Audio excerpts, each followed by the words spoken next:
우리가 가지고 있는 성경, 이 개정개역 이 본문은 오늘 우리가 읽으신 이 본문을 시작하면서 그러므로라는 접속형 부사, 이 부사를 가지고 시작을 하고 있는 것을 봅니다. 이 말은, 이 그러므로라는 이 말은 앞에 언급되었던 내용이 뒤에 내용과 어떤 이유가 되거나 원인이나 근거가 되는 어떤 그 관련이 있다는 것을 나타낼 때에 접속해주는, 의미를 접속해주는 그런 용도를 가지고 있습니다.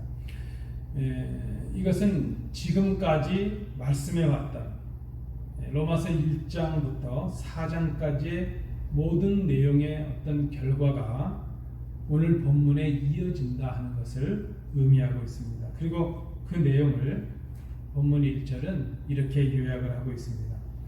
우리가 이 본문을 헬라어 성경으로 좀 직역을 해보면 그 첫 몇 단어가 이렇게 되어 있습니다. 우리가 믿음으로 의롭다 하심을 받았으므로 하는 그런 의미가 있습니다. 그래서 이것을 우리 영어 성경이나 우리 한글 성경에서는 번역을 하면서 그 첫 단어를 그러므로라는 접속사, 헬라어에서는 접속사가 두 번째 단어로 나오지만 의미상 접속 부사를 앞으로 이렇게 되었습니다. 우리가 믿음으로 의롭다 하심을 받았으므로 그러므로 하는 내용입니다. 우리가 예수 그리스도를 믿음으로 하나님과 올바른 관계를 맺게 되었습니다. 죄 사함을 받았고 하나님과 끊어졌던 관계가 이어졌습니다. 우리가 구원받은 백성이 되었고 하나님의 자녀가 되었습니다. 그러므로 하는 것이죠. 그렇게 되었으므로, 그런 변화를 갖게 되었으므로, 예수를 믿음으로 의롭다 하심을 입고 하나님과 화목하게 된 그리스도인의 변화의 상태가 어떠해야 될 것인가 하는 것을 그러므로 하는 단어 이후에 나타내주고 있습니다. 그래서 오늘 이 본문의 말씀은 그리스도를 믿은 이후에 그리스도인의 삶이 어떠해야 되느냐 하는 그것을 관심하고 말씀하려고 합니다. 우리 1절의 의미를 좀 더 명확하게 하기 위해서 최근에 나온 번역본인 공동번역 개정역으로 한번 제가 읽어드립니다. 이렇게 우리는 믿음으로 말미암아 하나님과 올바른 관계를 가졌으므로 우리 주 예수 그리스도를 통해서 하나님과 평화를 누리게 되었습니다. 그러므로 우리는 하나님과 평화를 누리게 되었습니다. 그 의미가 오늘 본문의 첫 번째 의미입니다. 예수 그리스도로 말미암아 하나님과 평화를 누리는 사람, 이것이 예수를 믿는 그리스도인의 새로운 존재, 그리스도인이 살아가야 될 새로운 삶의 내용이라 하는 것입니다. 예수 그리스도로 인해서 하나님과 평화를 누리는 사람, 믿음으로 의롭게 되었으므로 그러므로 우리는 이제 하나님과 화평한 사람, 하나님과 평화를 누리는 사람이 되었다는 것입니다. 그 하나님과 평화를 누리는 그 삶을 살아야 한다 하는 것을 말합니다. 여러분, 우리 모두는 다 평화를 원합니다. 그런데 우리가 그렇게 원하고 꿈꾸는 진정한 평화가 어디에서 오는가? 혹자들은, 어떤 사람들은 이 평화가 우리가 좀 더 많은 것을 소유하게 되면 얻게 될 것이라 그렇게 생각을 할 때도 있습니다. 그런데 여러분, 그렇지 않습니다. 어떤 때는 가진 것 때문에 평화가 사라질 때가 있습니다. 가진 것을, 얻은 것을 지키기 위해서 더 많은 땀을 흘려야 되고 더 많은 근심을 하게 되고 염려를 하게 될 때도 있습니다. 어떤 사람들은 또 생각하기를 우리가 처한 삶의 조건이, 환경이 개선되고 바뀌면 그저 이 평화를 얻을 수 있을 것이라 그렇게 생각을 하기도 합니다. 그러나 우리가 이미 경험하고 있는 바대로 소유와 환경의 변화는 우리에게 일시적인 편안함을 줄 수 있죠. 편리함을 줄 수는 있지만 진정한 평화를, 특별히 영원한 평화를 줄 수는 없다 하는 것입니다. 왜 그런가 하면 우리가 지금 생각하는 이 평화는 어떤 소유나 조건의 변화에서 올 수 있는 것이 아니기 때문입니다.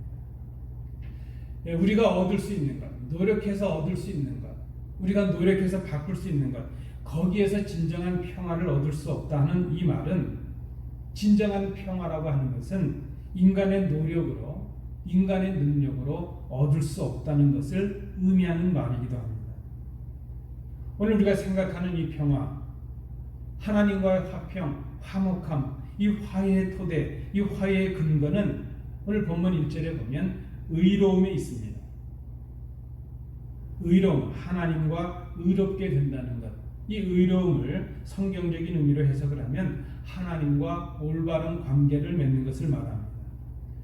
여러분, 무엇이 옳은 것이고 무엇이 의입니까? 하나님과 올바른 관계를 맺는 것이 의입니다. 그래서 하나님을 떠난 의는 있을 수가 없습니다. 진정한 평화, 오늘 본문에 기록된 에이렌의 구약의 말로 우리가 익숙한 샬롬이라는 의미입니다. 이 진정한 평화, 진정한 화평, 진정한 화해는 하나님과 올바른 관계에서 시작이 된다는 것을 기억해야 됩니다. 관계 문제라는 것이죠. 깨어진 관계가 회복되어야 평화가 임합니다. 그리고 그 하나님과 우리가 맺을 수 있는 올바른 관계는 오직 예수 그리스도를 통해서만 가능합니다. 우리가 하나님과 올바른 관계를 맺을 수 있는 유일한 길은 오직 예수 외에는 없습니다. 예수님을 통해서 우리가 하나님과 올바른 관계를 맺을 수 있는 길을 걸어갈 수가 있습니다. 우리의 죄를 인하여 십자가에 죽으신 그 예수님을 믿음으로 우리가 하나님과 올바른 관계를 맺게 됩니다. 믿음으로 의롭다함을 받는다. 이신칭의, 로마서의 큰 주제입니다. 믿음으로 의롭다 하심을 받은 그 결과가 바로 하나님과 화평함, 하나님과 화해함, 하나님과 화목이라는 것입니다. 그래서 예수님을 믿은 사람의 변화된 삶은 하나님과의 화평의 삶으로 나타나게 됩니다. 여러분, 다시 생각해 봅니다. 무엇이 평화입니까? 무엇이 화평입니까? 하나님과 화목한 것, 하나님과 올바른 관계를 맺는 것, 그것이 평화입니다. 그래서 하나님과 올바른 관계를 맺지 못하는 사람은 진정한 평화를 누릴 수가 없는 것입니다. 오늘 우리 교회, 우리 모든 성도들은 공동체의 화목과 평화를 꿈꾸고 있습니다. 때로 우리는 화평하지 못하는 이유를 환경에서 찾기도 하고 조건에서 찾기도 하고 다른 사람들에게서 찾기도 합니다. 그러나 우리가 기억해야 됩니다. 교회 화평의 처음은 우리 각자가 하나님과 올바른 관계를 맺는 하나님과의 화목함에서 시작이 됩니다. 오늘 우리가 가지는 문제가 있다면 하나님을 떠난, 하나님과의 관계를 떠난 화평을 생각하고 하나님과 올바른 관계 없는 평화를 꿈꾸는 것, 그것이 문제입니다. 그래서 교회 화목과 평화는 그저 단순한 친교나 그런 교제의 문제이기 이전에 우리 각자가 하나님 앞에서 우리를 세우는 신앙의 문제인 것을 기억해야 될 것입니다. 그래서 화평을 생각하면서 우리가 정직하게 먼저 생각해야 될 것은 하나님 앞에 서 있는 나 자신입니다. 내가 지금 하나님과 어떤 관계를 맺고 있는가? 하나님과 올바른 관계, 하나님과 올바른 관계를 맺음으로 하나님과 화목한 사람, 그 사람이 진정한 화평을 누리고 화평을 도모할 수 있는 그런 사람이 될 수 있기 때문입니다. 이렇게 하나님과 화평함으로 누리게 되는 이 평화, 이 사람은 환경이 어떻게 변하든지 삶의 조건이 어떻게 변하든지 그 평화를 빼앗기질 않습니다. 찬송가에 있는 그 고백처럼 높은 산이 거친 들이 초막이나 궁궐이나 내 주 예수 모신 곳이 그 어디나 하늘나라. 그 평안과 기쁨을 맛보는 사람이 됩니다. 성도 여러분, 하나님과 화평을 먼저 회복하십시오. 그리고 하나님과 그 화평함을 누리십시오. 이것이 예수님을 믿고 위력다심을 받은 그리스도인이 마땅히 누려야 할 삶이라는 것을 오늘 본문을 통해서 우리가 배워야 할 것입니다.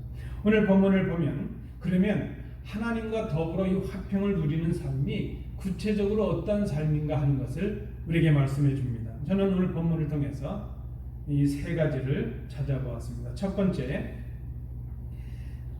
하나님과 화평을 누리는 삶은 은혜에 들어감을 얻는 삶이라 하는 것입니다. 하나님과 화평을 누리는 사람에게 주어지는 그 복이 있는데 그것은 은혜를 누리는 사람이 되게 하는 복입니다. 여러분, 무엇이 은혜입니까? 죄인된 우리가 죄에서 해방되어서 하나님의 보좌 앞에, 하나님 앞에 담대히 나가게 된 것, 그 자체가 은혜입니다. 예수를 믿는 우리가 그리스도의 공로로 생명을 얻는 것, 그것이 은혜입니다. 장차 하나님의 나라에 들어가서 하나님의 영광의 자리에 앉게 되는 것, 그것이 은혜입니다. 종의 삶에서 자유자의 삶을 얻게 되는 것, 그것이 은혜입니다. 우리의 신분이 예수 그리스도로 인해서 바뀌게 된 것, 그것이 은혜입니다. 예수님 때문에 얻게 된 모든 것이 은혜입니다. 우리가 지금 가진 것, 내가 누리는 것, 우리에게 있는 모든 것이 다 하나님의 은혜라고 고백할 수 있어야 됩니다. 그래서 우리가 지금 가진 것이 좀 부족해 보여도, 좀 적어 보여도 하나님께서 주신 것이기 때문에 은혜를 아는 사람은 만족함이 있습니다. 자족하는 기쁨을 깨닫게 됩니다. 그런 사람이 성경을 보면 은혜에 들어감을 얻는 사람이라 말할 수 있습니다. 우리가 지금 누리고 있는 이 모든 은혜가 하나님께서 우리에게 값없이 주신 선물이기 때문입니다. 에베소서 2장 8절 9절은 이렇게 고백하고 있습니다. 너희는 그 은혜에 의하여 믿음으로 말미암아 구원을 받았으니 이것은 너희에게서 난 것이 아니요 하나님의 선물이라. 행위에서 나는 것이 아니니 이는 누구든지 자랑하지 못하게 함이라. 은혜가 하나님의 선물이라 하는 이 말은 우리의 수고나 우리의 공로로 얻은 것이 아니라는 뜻이 있습니다. 내 수고나 내 공로로 얻은 것이 아니기에 우리는 자랑할 수가 없습니다. 그저 자랑한다면 그것을 얻게 하시고 그것을 이루게 하신 하나님을 자랑하는 것입니다. 사도 바울도 고린도전서 15장 10절에서 아주 특별한 것을 자랑하겠다고 고백합니다. 그러나 내가 나 된 것은 하나님의 은혜로 된 것이니 내게 주신 그의 은혜가 헛되지 아니하여 내가 모든 사도보다 더 많이 수고하였으나 내가 한 것이 아니요 오직 나와 함께 하신 하나님의 은혜로라. 여러분, 사도 바울이 얼마나 많은 수고를 했습니까? 목숨의 위기를 당하고 숱한 매를 맞고 그런 고통과 그 고난의 삶을 통하여 복음을 위하여 수고했지만 수고한 자신을 자랑하지 아니합니다. 오히려 수고하게 하신 하나님의 은혜를 인하여 하나님을 자랑하는 것입니다. 여러분, 하나님을 자랑한다는 이 의미는 하나님을 찬양하고 하나님께 감사하는 것을 의미합니다. 그래서 은혜에 들어감을 얻은 사람, 은혜의 삶을 사는 사람은 감사가 넘칩니다. 내가 지금 은혜의 삶을 누리고 있는가, 은혜로운 삶을 살아가고 있는가 아닌가를 분별하는 간단한 방법이 있는데 그것이 무엇인가 하면 나에게 지금 불평이 가득한가 아니면 나에게 지금 감사가 가득한가 그것을 살피면 간단히 판단을 할 수가 있습니다. 하나님께서 주신 것이기에 우리가 비록 어떤 형편 속에 있다 할지라도 감사가 있습니다. 그저 햇빛에도 감사하지만 달빛에도 감사하고 그저 별빛에도 감사하고 하다못해 촛불이라도 감사하는 그런 마음이 생기는 것입니다. 감사를 잃어버린 사람, 감사를 잊은 사람, 그 사람은 은혜를 상실한 사람입니다. 사실 하나님과 화평을 누린다는 것, 이 감사의 은혜가 지속되는 것, 그 상태가 바로 하나님과 누리는 화평인 것을 우리가 생각해야 될 것입니다. 두 번째입니다. 오늘 본문을 통해서 우리가 살필 수 있는 대로 하나님과 화평을 누리는 삶은 소망 중에 즐거워하는 삶이라 하는 것입니다. 은혜로 살아가는 사람의 삶의 특징은 장차 우리에게 더 크게 임할 하나님의 영광, 장차 우리가 임하게 될 그 하나님의 영광에 대한 소망으로 인하여 즐거워하는 사람입니다. 그에게 소망이 무엇입니까? 하나님의 나라에서 하나님의 영광에 참여하게 되는 그 소망입니다. 그래서 그는 비록 이 세상에 살아가고 있지만 이 세상에 관심이 아닙니다. 그의 목적은 세상이 아니라 하나님의 나라에 있습니다. 그의 마음과 그의 눈이 하나님께 있고 하나님의 뜻에 있고 장차 임할 하나님의 나라에 있습니다. 그는 이 땅을 살아가지만 세상 사람들과 다른 목적으로 살아갑니다. 하나님의 영광을 목적으로 살아가기 때문에 그 나라에서 누릴, 그 나라에서 참여할 하나님의 영광을 소망 중에 바라보기 때문입니다. 그래서 그는 세상에서 썩어 없어질 것에 마음을 빼앗기지 않습니다. 오늘 본문의 표현대로 하나님의 영광을 바라고 즐거워하는 사람입니다. 여러분, 오늘 본문에 기록되고 있는 이 즐거워한다 하는 이 말의 직역적인 의미는 자랑한다 하는 뜻이 있습니다. 그럼 무엇이 즐거워하는 것입니까? 자랑하는 것이죠. 자랑하는 것. 자랑한다고 하는 것은 부끄러워하지 않는 것입니다. 그는 자신이 누리고 있는 그 영광을, 그 소망을 아직 알지 못하는 사람들에게 자랑하기에 애쓰는 사람입니다. 내가 이 하나님의 영광의 비밀을 깨닫고 그것을 소망으로 살아가게 되니까 그저 그 소망을 깨닫지 못한 사람들을 바라보면서 안타까워하는 마음이 있습니다. 그래서 그는 복음을 전하고 가르치고 배우는 일에 힘쓰는 사람이 됩니다. 봉사하고 섬기고 희생하는 헌신의 삶을 살아가게 됩니다. 이 땅이 아니라, 이 땅에서 누리는 것이 아니라 장차 누릴 하나님 나라의 영광을 소망으로 바라보기 때문입니다. 그 영광을 누리게 하시는 하나님을 바라보고 그 하나님을 자랑합니다. 그의 삶의 목적이 오직 하나님의 영광에 있기 때문입니다. 그러므로 하나님의 자녀가 되었으므로, 하나님 예수 그리스도를 믿음으로 하나님의 의로운 백성이 되었으므로 우리의 삶이 어때야 될 것인가? 우리의 목적이 바뀌고 우리의 소망이 바뀌어야 되겠습니다. 오늘 우리는 무엇을 바라고 무엇을 자랑하고 무엇을 꿈꾸며 살아가고 있는가? 여전히 이 땅에서의 편안함과 이 땅에서의 부유함과 이 땅에서의 성공을 꿈꾸는 우리들은 아닙니다. 이미 가졌는데 더 많이 가지기를 꿈꿉니다. 하나님의 영광보다는 나의 영광을 꿈꾸고 나의 가진 것과 나의 능력과 나의 힘을 자랑하려고 합니다. 그런데 그것들은 얼마 지나지 않아서 다 썩어 없어질 이 땅의 것들입니다. 여러분, 그렇지 않습니까? 우리가 지금 자랑하고 우리가 누리는 것 얼마 지나지 않아서 다 사라질 것들입니다. 정말 우리가 꿈꿔야 될 것은 변하지 않는 것이죠. 사라지지 않는 것이죠. 썩어 없어지지 않을 것들. 그것은 하나님께서 우리에게 주신 하나님의 영광입니다. 예수님을 믿음으로 의롭게 되어서 하나님과 화평을 누리는 사람, 그 사람은 하나님의 영광을 꿈꾸는 사람입니다. 그 하나님의 영광을 소망으로 바라보는 사람입니다.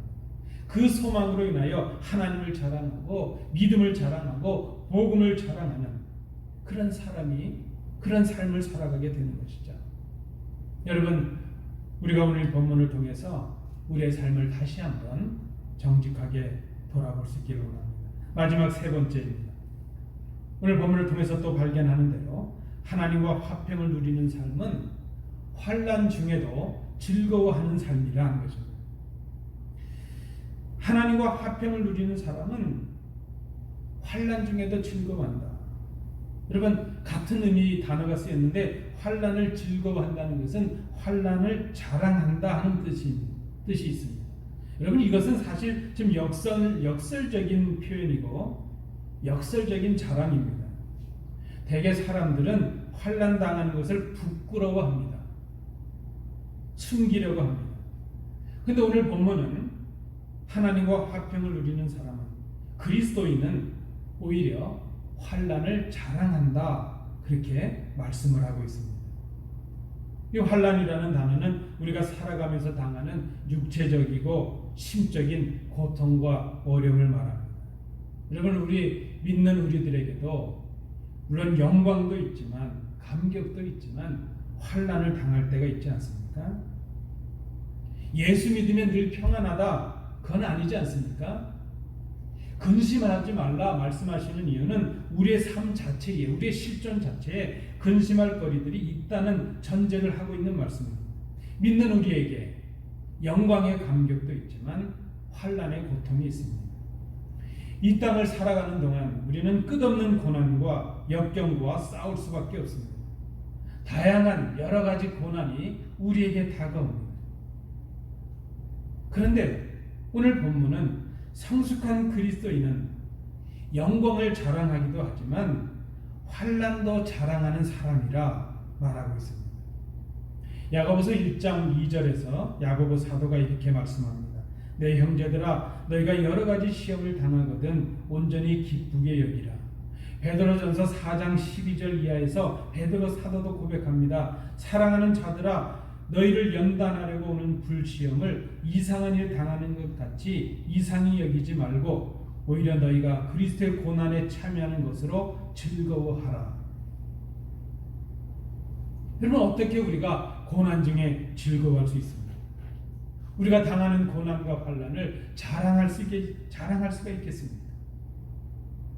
오늘 이 본문 환난 중에도 즐거워하라, 환난을 자랑하라, 이 말씀에 전제가 있습니다. 무엇인가 하면 그 환난 중에 하나님이 함께 하시기 때문이라는 것입니다. 하나님이 함께 하시면 고난의 자리도 영광의 자리입니다. 그리스도와 함께함으로 환난을 소망으로 바꾸는 사람, 환난의 고통을 기쁨의 감격으로 바꾸는 사람, 그 사람들이 바로 그리스도인입니다. 그것이 바로 믿음이요 하나님의 능력입니다. 그 하나님께서 환난을 통하여 오히려 우리를 인내하게 하시고 그 인내를 통하여 우리를 성숙하게 훈련하십니다. 단련하십니다. 연단하십니다. 그 연단을 통하여 더 큰 영광을, 더 큰 능력을 바라보는 성숙한 그리스도인들이 되게 하십니다. 여러분, 그래서 믿음으로 감당하는 환난은 연단입니다. 훈련입니다. 하나님의 테스트입니다. 우리를 더 견고하고 더 성숙하고 더 능력 있는 사람들로 바꾸시는, 더 성숙한 그리스도인들로 바꾸시는 하나님의 시험입니다. 바울도 부득불 자랑할 것이 있다면 그래서 자신의 연약함을 자랑하겠다, 그렇게 고백을 합니다. 고린도후서 12장의 내용입니다. 왜 그런가 하면 내가 생각해 보니까 내가 연약했을 때에 나를 덮으시는, 나에게 역사하시는 하나님의 능력이 더 컸다는 것을 깨달았기 때문입니다. 그래서 내가 자랑할 것이 있다면 내 연약함을 자랑해야겠다. 사도 바울이 자신의 연약함을 자랑한다는 것은 곧 하나님의 능력, 하나님의 강하심을 자랑하는 것을 의미합니다. 여러분, 하나님과 더불어 누리는 화평은 영광의 때에만 임하는 것이 아닙니다. 여러분, 식물도 그렇습니다. 식물은 햇볕을 받고 있을 때만 자라는 것이 아닙니다. 오히려 낮에 햇볕을 받고 해가 없고 난 저녁에 그 캄캄한 밤에 식물은 자라납니다. 우리의 신앙도 영광의 자리, 형통의 자리, 성공을 경험하는 자리에서 성숙해지는 것이 아니라 어둠의 자리, 캄캄한 자리, 고난의 자리, 환난의 자리, 연단의 자리를 통하여 우리의 믿음이 더 여물어지고 더 견고해지고 단단해지고 성숙해지는 것입니다. 하나님의 은혜는 형통하고 부유하고 성공할 때만 임하는 것이 아닙니다. 하나님의 함께 하시는 역경의 때에도 우리에게 함께 하십니다. 오히려 우리가 연약할 때에 더 큰 사랑과 능력으로 우리를 덮으십니다. 그래서 하나님과 함께하는 이 영화, 이 기쁨, 이 평화를 맛보는 사람은 그리스도의 부활의 영광을 꿈꾸면서 그 영광을 위하여 그리스도의 십자가의 죽음에도 기꺼이 함께하는 사람입니다. 이 기쁨, 이 평화를 맛본 사람은 원하던 것이 이루어지지 않았다고 그 평화가 사라지지 않습니다. 그 기쁨을 빼앗기지 않습니다. 그저 건강이 좀 약해지고 질병에 좀 걸렸다고 그저 이 은혜와 능력, 이 평안을 빼앗기지 않습니다. 삶에 열악한 고통이 생기고 환경에 변화가 생긴다고 해서 이렇게 일순간에 쉽게 사라지는 그런 것이 아니라는 것입니다. 그렇게 쉽게 사라질 것이라면 우리가 누리고 있는 이 평화는 하나님과 함께 누리던 평화가 아닐 것입니다. 하나님과 화평을 누리는 사람은 환난 중에서도 즐거워하는 사람, 환난 중에서도 자랑하는 사람, 하나님의 능력을 자랑하고 우리의 부족과 연약함을 덮으시는 하나님을 자랑하고 오히려 나를 연단하여 인내의 소망을 성숙함을 이루게 하시는 하나님을 자랑하는 사람이 된다는 것입니다. 여러분, 오늘 이 말씀을 우리가 기억해야 될 것입니다. 이 말씀은 단순히 믿음으로 그저 우리의 마음만 새롭게 하라, 그저 믿음이라고 하는 것이 그저 우리의 생각만 좀 바꿔서 뭔가 신기루를 잡는 것처럼 뜬구름 잡는 것처럼 기분만 좋게 하라, 그게 아닌 것입니다.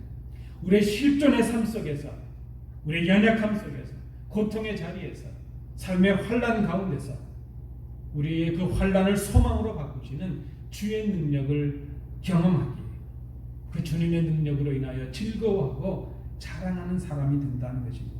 환난을 통하여 인내함으로 연단받게 하시고 그 연단을 통하여 더 큰 영광을 꿈꾸는 사람이 되는 것, 하나님을 자랑하는 성숙한 신앙인이 되는 것, 하나님과 화평을 누리는 삶은 환난 중에도 즐거워하는 삶이라 하는 것입니다. 여러분, 말씀을 맺으려고 합니다. 예수님을 믿음으로 의롭다 하심을 받은 사람, 그 사람 그리스도인, 그는 하나님과 화평을 누리는 사람일 것입니다. 하나님과 누리는 이 화평은 우리로 하여금 은혜에 들어가는 사람이 되게 합니다. 그 하나님을 찬양하고 감사하는 사람이 되게 합니다. 하나님과 누리는 화평은 우리로 하여금 소망 중에 즐거워하는 사람이 되게 합니다. 그는 어떤 환경과 조건 속에서도 하나님의 영광을 꿈꾸며 그 영광을 증거하고 자랑하는 사람이 됩니다. 하나님과 누리는 화평은 환난 중에도 즐거워하는 사람이 되게 합니다. 그는 환난을 통하여 오히려 하나님의 능력으로 성숙하게 연단되고 더 큰 영광을 꿈꾸는 성숙한 신앙인이 될 수 있습니다. 여러분, 어떻게 이것이 가능하겠습니까? 우리의 힘과 능력으로는 부족합니다. 아니, 불가능합니다. 오늘 말씀해 보니까 성령을 통하여 깨닫게 하시는 하나님의 사랑으로 이것이 가능하다는 것입니다. 화목하는 것, 화해하는 것, 평화를 누리는 것, 우리의 힘과 능력으로 되는 것이 아닙니다. 우리가 감사와 찬양이 넘치는 은혜의 사람이 되게 하시는 것도, 하나님의 영광을 꿈꾸는 소망의 사람이 되게 하시는 것도, 환난 중에도 즐거워할 수 있는 성숙한 신앙인이 되게 하시는 것도, 우리를 덮으시는, 우리의 마음에 부어주시는, 우리를 향하신 하나님의 사랑의 능력으로 가능할 수 있습니다. 그 사랑은 죄인된 우리를 위해 독생하신 아들을 십자가에 죽이심으로 이 땅에 우리들에게 보여졌습니다. 말씀이 육신을 입고 이 땅에 오신 예수 그리스도가 하나님의 사랑의 결정체였습니다. 그 아들의 죽으심이 바로 우리를 향하신 하나님의 사랑의 증거였습니다. 아버지의 희생이 바로 우리를 하나님과 화목하게 하고 은혜에 들어가게 하고 소망의 사람이 되게 하고 영광을 꿈꾸는 사람들이 되게 합니다. 우리가 하나님과 누리는 이 화평이, 우리가 공동체에서 누려야 될 이 화평이 바로 이 희생의 사랑에서 비롯이 되었습니다. 희생 없는 사랑이 있을 수 없고 희생 없이 화목함이 없습니다.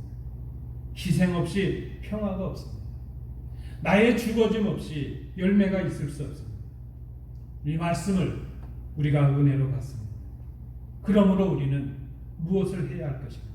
그리스도인 된 우리가, 교회된 우리가 은혜로 구원을 받았고 하나님의 자녀가 되었으므로, 교회가 되었으므로, 그러므로 우리는 무엇을 해야 할까?